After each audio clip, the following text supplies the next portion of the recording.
In this video today, we'll take a look at the new headphones from HiFiMan, being the Ananda Nano. Now, quick disclaimer here, as many of you know if you've been here before, when I talk about high-end headphones, audiophile headphones, we don't look at them that way. I gear them towards gaming. Now, you all know I'm a massive fan of music, even before gaming. And this headphone here, I tested more with music than I have on any other headphone or headset I have ever used. But again, at the core, I want you to understand, no, I'm not an audiophile. I'm just a fan of good quality sound and a good pair of headphones or headset. Now, of course, like any other audio video, you know we have to kick it off with the comfort. And I want to slap these on a scale real quick. We're getting 416 grams, so they're not lightweight, but they're not heavy, but they really distribute the weight great across your head here. Nice, massive ear pads. Let's go on and measure these guys right out the gate right here.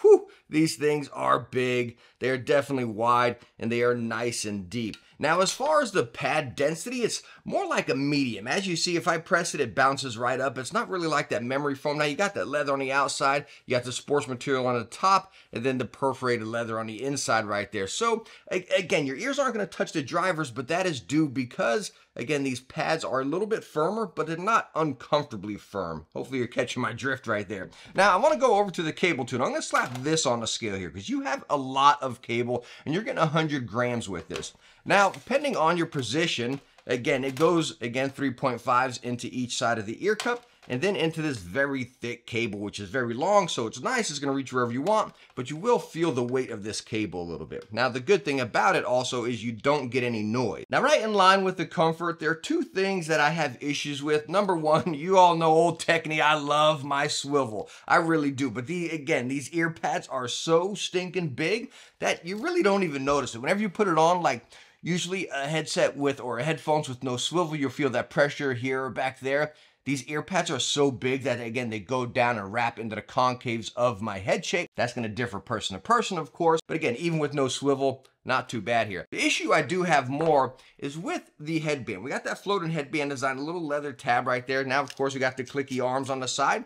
But when I take this and I put it on here, I feel the tension on the headband here, right? Even though it's just floating right up there, I feel tension. Now, why are we getting that? Well, that is because it's not that big or long right there. So if I stretch it out to head shape, look how tight it got right there. So my head shape might be right there. So again, you got that tension from over here to over on this side. Hopefully you're with me. So if you got a bigger head, just look at that. That tension is going to be right there. So the only bit for your head is going to be given right in there. I wish there was a little bit more slack in there. So again, that headband will kind of wrap around our head rather than putting that tension right on the middle. Hopefully you guys can see that and understand what I'm talking about. That was a little bit uncomfortable. So I can't give them the stinking cozy badge, but they are definitely very comfortable. I never caught myself saying, ouch, or yo, let me get these off. They're getting annoying, and I use them for very long sessions. So no, not stinking cozy, but yes, very comfortable. Now let's go and take a look at the build of this headphone here. And it's fairly solid, but kind of interesting. So you're going from your outer ear cup here. This bit is plastic.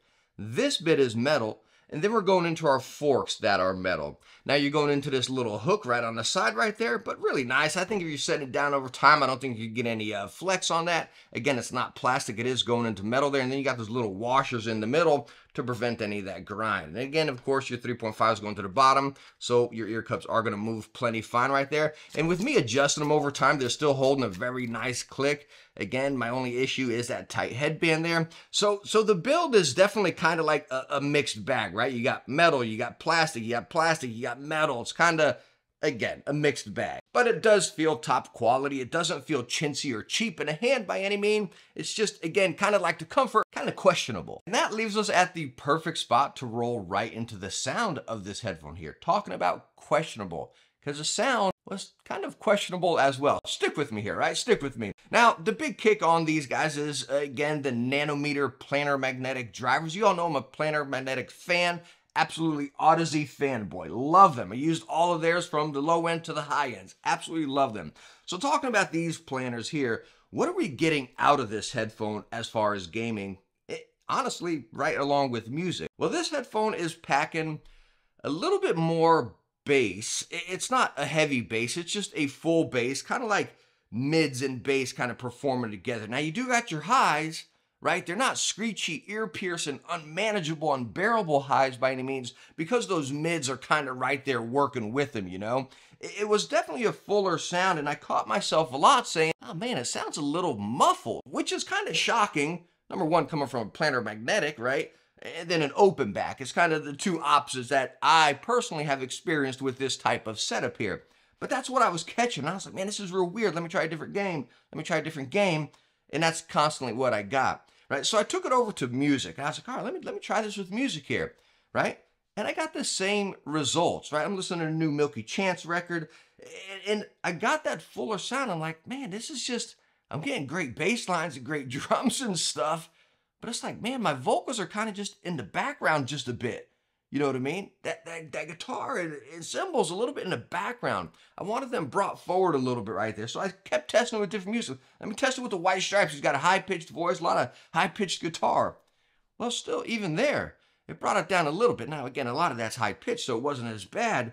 But again, it still brought it down a little bit. So I said, okay, where do we got to go with this? We got to go with something with bass. So I bust out some electronic, or do I bust out some hip-hop, something like that? So I brought out the vinyl of The Faint. So if y'all haven't listened to that, go check it out. Really good stuff. So I brought that out, and still, I did get that heavy fullness of the mids, but the bass, it just made it exciting. It made it fun. It made it punchy and rumbly, and I wanted to continue listening to it. Now, I know that might have confused you a little bit right there. Again, I'm just talking about my core use with them, my experience with them, but I want to pull out some comparisons and talk about them here. And first off, I want to kick it off with the Audeze. These are the LCD2s, I believe. Now, I don't have any Audeze open backs. You all know I'm not a big open back fan because I usually experience the opposite what I said about this, and I like that fuller sound. So let's talk about Audeze again with their basic planar magnetic drivers. You got those really crispy, potent, exciting, juicy highs. I mean, they sound so stinking good. You're playing an FPS game or me playing a lot of Destiny or something, you get all those reloads or those ability sounds, and they pull you into the game. It's just so immersive, you know what I mean? And that's what you got right here. Now, flipping that around on the bass end, you definitely got more bass over here, just stock out of the gate. One thing I forgot to mention about the Ananda Nanos over here, I'm using them on an HiFi Zen amp and a DAC right there. And when I press that X bass button, holy smokes, talking about that bass here, it did start vibrating. It was incredibly fun. It was really exciting when I hit that X bass button. But again, then we're tweaking with the sound. I kind of want to stick to the core sound here. But again, if you can dabble and tweak your sound with your amp, pulling out extra bass through that into this, it really, really shines. And going right back to the Audeze, even pressing the X bass button, the bass couldn't compete with this here. But again, as that full rounded sound, having something that's more manageable for gaming all the way around, whether it be immersion or FPS, I did like the Audeze a bit more because again, I had that muffled sound, a little bit more bassy sound. So now my next comparison is going to be the HiFiMan Sandaras, the closed ones here. I was not a big fan of the open back ones. They were good. I know they're a real popular headphone, but again, it just wasn't what I really liked. I wanted that impactful sound plugged into me, right? So I plugged it in these bad boys after testing these, and it was weirdly like, you know, getting that HiFiMan sound, a little bit more of that mids within it, you know. Now, again, these being closed back, a lot of that sound is just closed in there, so I did get those highs, a little bit more potent detail from the environment and stuff, reloads from this, right? That dialogue's really closed in, a little bit more peaking out there. Then with this, I felt like it was just kind of escaping, and again, a little bit softer there as far as that. So as far as gaming, I would rather the Sandara closed over the Anandas right here. But again, that's, preference. Like, do you want to hear more environmental sound, or do you want more of that bass heavy mid kind of environment full sound? This was probably the most interesting comparison I had here. I know we're talking two completely different headphones on two completely different spectrums of the price as well.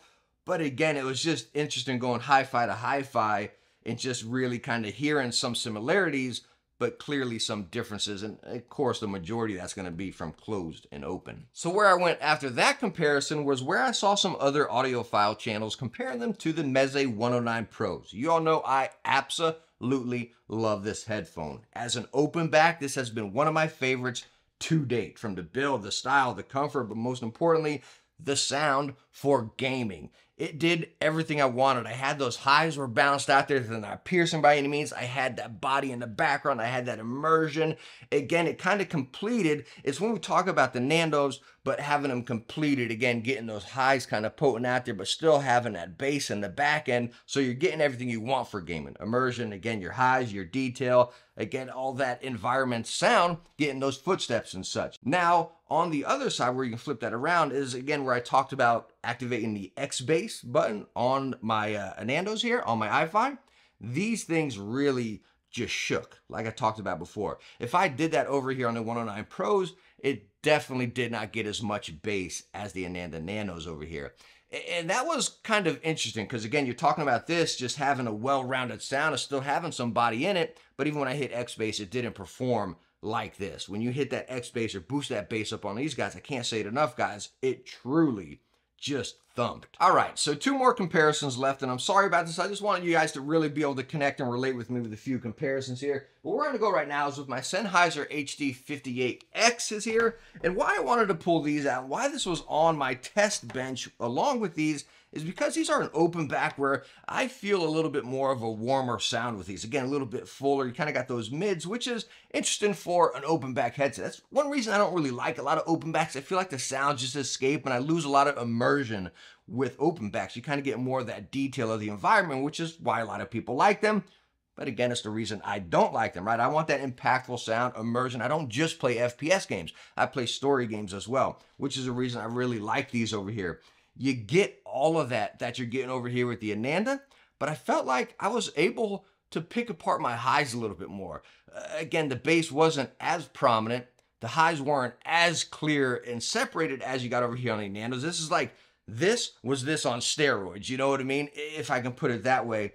I could get more bass out of this as well, but again, they were so similar going one to the other. It was quite an interesting experience. Again, talking about the price spectrum here as well, it was kind of like, wow, well, this is kind of weird, you know what I mean? And talking about the extra detail and clarity I got from the highs over here, was it worth that price difference? I don't think so. I really don't, because again, for gaming alone, this really shined and again took a lot of the traits from the Ananda Nanos. Okay, so last comparison here, and I want you all to stick with me. I know a lot of people are going to hate it down in the comments, especially if we got any audio files in here, right? But I want you to stick with me here and just vibe, because again, we're talking about gaming. And what I want to talk about this sound is the Razer Black Shark V2 Pro. Everyone in the comments now is like, why is this guy talking about it? He doesn't know anything about audio, right? Stick with me, vibe with me, and hear me out, okay? I test a lot of headphones, a lot of gaming headsets, and talking about the sound I was getting over the Ananda Nanos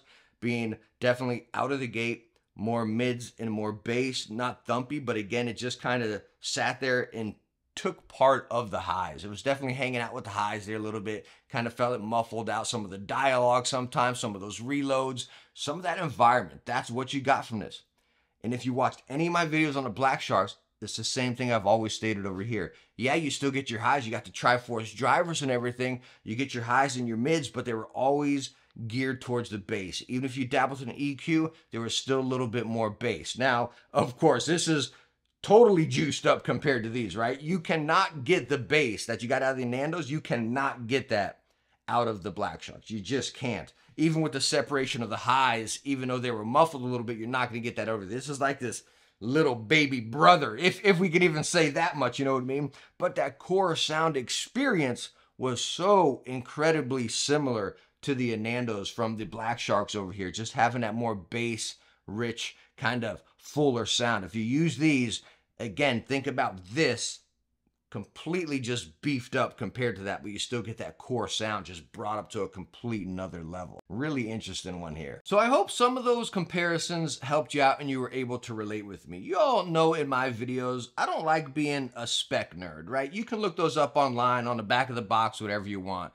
What I like doing is being a relatable nerd, a nerd to nerd, whether that be sound, music, gaming, whatever it may be. I want to really be able to relate on that level, and I hope you guys were able to relate with me right there. But closing out this headphone, coming in at 600 bucks.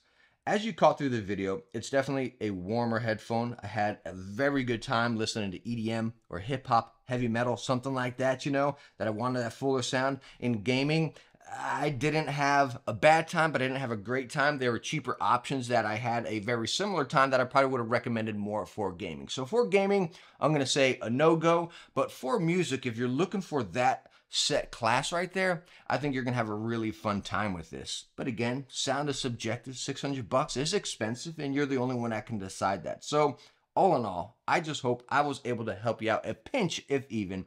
And if I was, please hit that thumbs up. Don't forget to subscribe, and I hope I catch you in the next one. Bye now.